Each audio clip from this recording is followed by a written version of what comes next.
Cricket প্রেমীরা, আজকের এই রূপে আপনাদের সবাইকে অনায়ক লড়াই।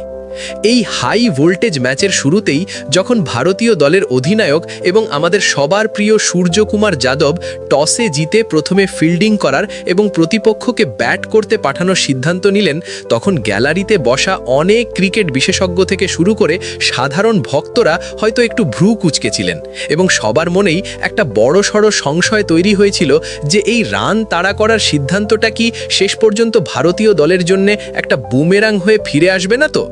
আর ম্যাচের একেবারে শুরুর দিকের চিত্রপট কিন্তু সেই ভয়ঙ্কর আশঙ্কার দিকেই বারবার ইঙ্গিত করছিল, কারণ ওয়েস্ট ইন্ডিজের বিধ্বংসী এবং পেশিবহুল ব্যাটাররা প্রথম থেকেই যেরকম এক আগ্রাসী এবং ধ্বংসাত্মক মেজাজে ব্যাটিং শুরু করেছিলেন তা দেখে স্পষ্ট মনে হচ্ছিল ইডেনের এই পাটা পিচে আজ হয়তো 4 আর ছক্কার এক বিশাল রানের সুনামি আছড়ে পড়তে চলেছে। প্রথম 11টা ওভার পর্যন্ত ক্যারিবীয় ব্যাটাররা রীতিমতো ভারতীয় বোলারদের ওপর ছড়ি ঘুরিয়েছেন এবং শাসন করেছেন।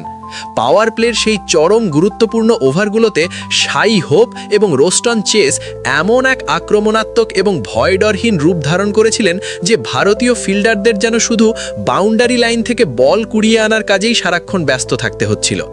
আমাদের বোলাররা নিজেদের তরফ থেকে আপ্রাণ চেষ্টা করছিলেন এবং নিজেদের তুনে থাকা সেরা অস্ত্রগুলো বা কৌশলগুলো প্রয়োগ করার চেষ্টা করছিলেন, কিন্তু ওয়েস্ট ইন্ডিজের ব্যাটারদের আত্মবিশ্বাস এতটাই তুঙ্গে ছিল এবং তারা এতটাই ফর্মে ছিলেন যে ভারতীয় দলের কোনো সুপরিকল্পিত চালই যেন সেই মুহূর্তে মাঠে কাজে আসছিল না।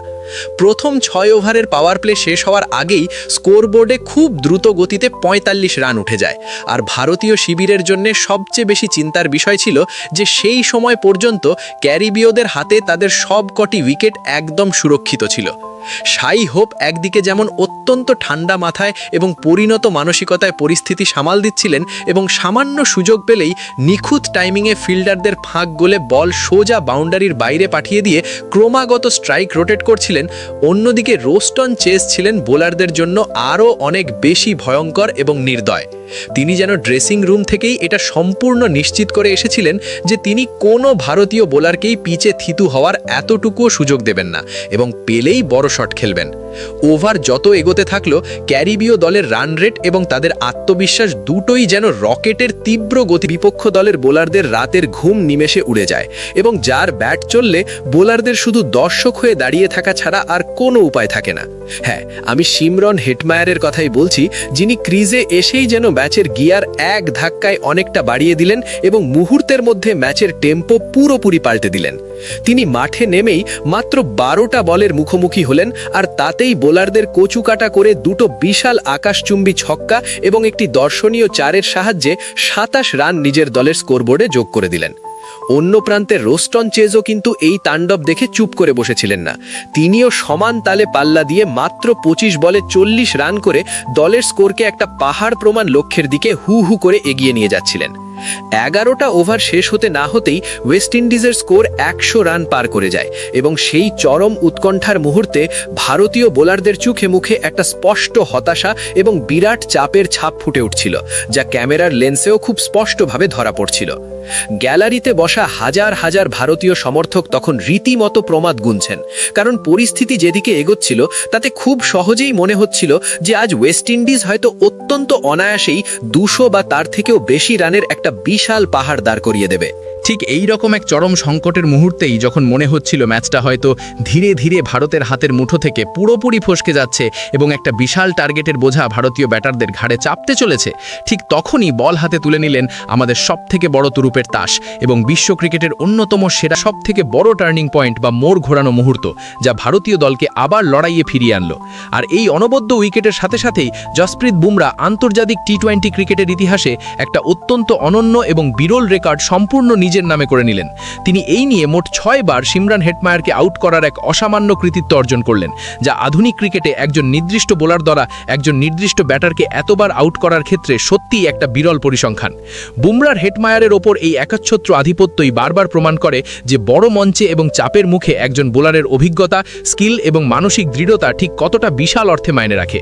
কিন্তু বুমরার চমক বা তার এই বিধ্বংসী রূপ এখানেই শেষ হয়নি, কারণ ওই একই হাই ভোল্টেজ ওভারে তিনি দারুণ ফর্মে থাকা এবং ভারতীয় বোলারদের ত্রাস হয়ে ওঠা রোস্টন চেজকেও সোজা প্যাভিলিয়নের রাস্তা দেখিয়ে দিলেন। চেজ, যিনি এতক্ষণ ধরে অত্যন্ত দ্রুতগতিতে রান বানাচ্ছিলেন, তিনিও বুমরার একটা চরম বুদ্ধিদীপ্ত এবং চতুর স্লোয়ার বল একেবারেই পড়তে না পেরে হাওয়ায় ক্যাচ তুলে দিলেন। 1 ওভারের ব্যবধানে পরপর এরকম দুটো বিশাল বড় উইকেটের পতন হতেই ইডেন গার্ডেন্সের থমথমে পরিবেশ এক লহমায় বদলে গেল এবং যে দর্শকরা একটু আগেও চরম চিন্তায় ডুবেছিলেন তারা এখন নতুন উদ্যমে এবং প্রবল জোশে আনন্দে ফেটে পড়লেন। 11 ওভার পর্যন্ত যেখানে ওয়েস্ট ইন্ডিজ দল পুরো দাপটের সাথে ব্যাটিং করছিল, সেখানে মাত্র একটা ওভার অর্থাৎ এই 12 নম্বর ওভারের পরেই ভারতীয় দল পুরোপুরি চালকের আসনে বসে গেল এবং ম্যাচে এক রাজকীয় প্রত্যাবর্তন করল। বুমরার এই দুফানি এবং বিধ্বংসী স্পেল যে শুধু ক্যারিবীয়দের রানের চাকায় একটা জোরদার ব্রেক কষল তাই নয়, বরং তাদের ব্যাটিংয়ের পুরো ছন্দটাই লণ্ডভণ্ড করে দিল। এরপর থেকে বাকি ভারতীয় বোলাররাও যেন নতুন করে আত্মবিশ্বাস ফিরে পেলেন এবং অত্যন্ত আটঘাট বেঁধে কৃপণ বোলিং করতে শুরু করলেন, যার ফলে শেষমেশ ওয়েস্ট ইন্ডিজ দলকে একটা বিশাল এবং ধরাছোঁয়ার বাইরের স্কোর তৈরি করা থেকে সফলভাবে রুখে দেওয়া সম্ভব হলো। এটা খুব জোর গলায় এবং কোনো দ্বিধা ছাড়াই বলা যেতে পারে যে ওই 12 নম্বর ওভারটাই এই গোটা ম্যাচের সবথেকে বড় নির্ণায়ক মুহূর্ত হয়ে দাঁড়ালো এবং জাসপ্রীত বুমরা আরেকবার গোটা বিশ্বকে চোখে আঙুল দিয়ে দেখিয়ে দিলেন যে ঠিক কেন তাকে গোটা দুনিয়ার সবচেয়ে বিপজ্জনক এবং ভরসাযোগ্য ডেথ এবং মিডল ওভার স্পেশালিস্ট বোলার বলা হয়ে থাকে। তার ওই একটা মাত্র ওভার পুরো হাই ভোল্টেজ লড়াইয়ের ছবিটাই বদলে দিল এবং ভারতকে এই সুপার 8-এর মতো এত গুরুত্বপূর্ণ একটা ম্যাচে অত্যন্ত শক্তিশালী এবং সুবিধাজনক জায়গায় এনে দাঁড় করালো। বন্ধুরা, আপনারা যদি এই ম্যাচের পরিস্থিতিটা একটু গভীরভাবে বিশ্লেষণ করেন তাহলে দেখবেন ওয়েস্ট ইন্ডিজের মতো এই রকম একটা শক্তিশালী দল যারা এই পুরো টুর্নামেন্ট জুড়ে অনবদ্য ফর্মে রয়েছে এবং যাদের কোনোভাবেই হালকা ছলে নেওয়ার কোনো জায়গা নেই, তাদের বিরুদ্ধে বুমরা কতটা মাথা ঠাঙ্গা রেখে নিজের কাজটা করে গেছেন। ইডেন গার্ডেন্সের মাঠ যেখানে 70 থেকে 75 মিটারের বাউন্ডারি এবং পিচ যথেষ্ট ব্যাটিং সহায়ক, সেখানে এই ক্যারিবীয় দল খুব সহজেই 250 বা 300 রানের একটা বিশাল টার্গেট খাড়া করতে পারত। কিন্তু বুমরা যখন 12 নম্বর ওভারে বল করতে এলেন তখন হেটমায়ার এবং চেজ দুজনেই ক্রিজে রীতিমতো আগুন ঝরাচ্ছিলেন। একটু ভেবে দেখুন, হেটমায়ার যদি আর কিছুক্ষণ মাঠে টিকে যেতেন বা চেজ যদি তার ইনিংসটা আরও লম্বা করতেন তাহলে ভারতের জন্য পরিস্থিতি কতটা ভয়াবহ হতে পারত। 18 ওভার শেষে ওয়েস্ট ইন্ডিজ 175 রান করে ফেলেছিল এবং অনেকেই হয়তো বলবেন যে এই রানটাও টি20 ফরম্যাটে তাড়া করা বেশ চিন্তার বিষয়, কিন্তু মনে রাখতে হবে ওয়েস্ট ইন্ডিজের মূল শক্তি তাদের বোলিং নয় বরং তাদের ব্যাটিং। তাই এই রানটা ইডেনের মতো রান তাড়া করার জন্য আদর্শ মাঠে ভারতীয় দল ঠিকই ম্যানেজ করে নিতে পারবে।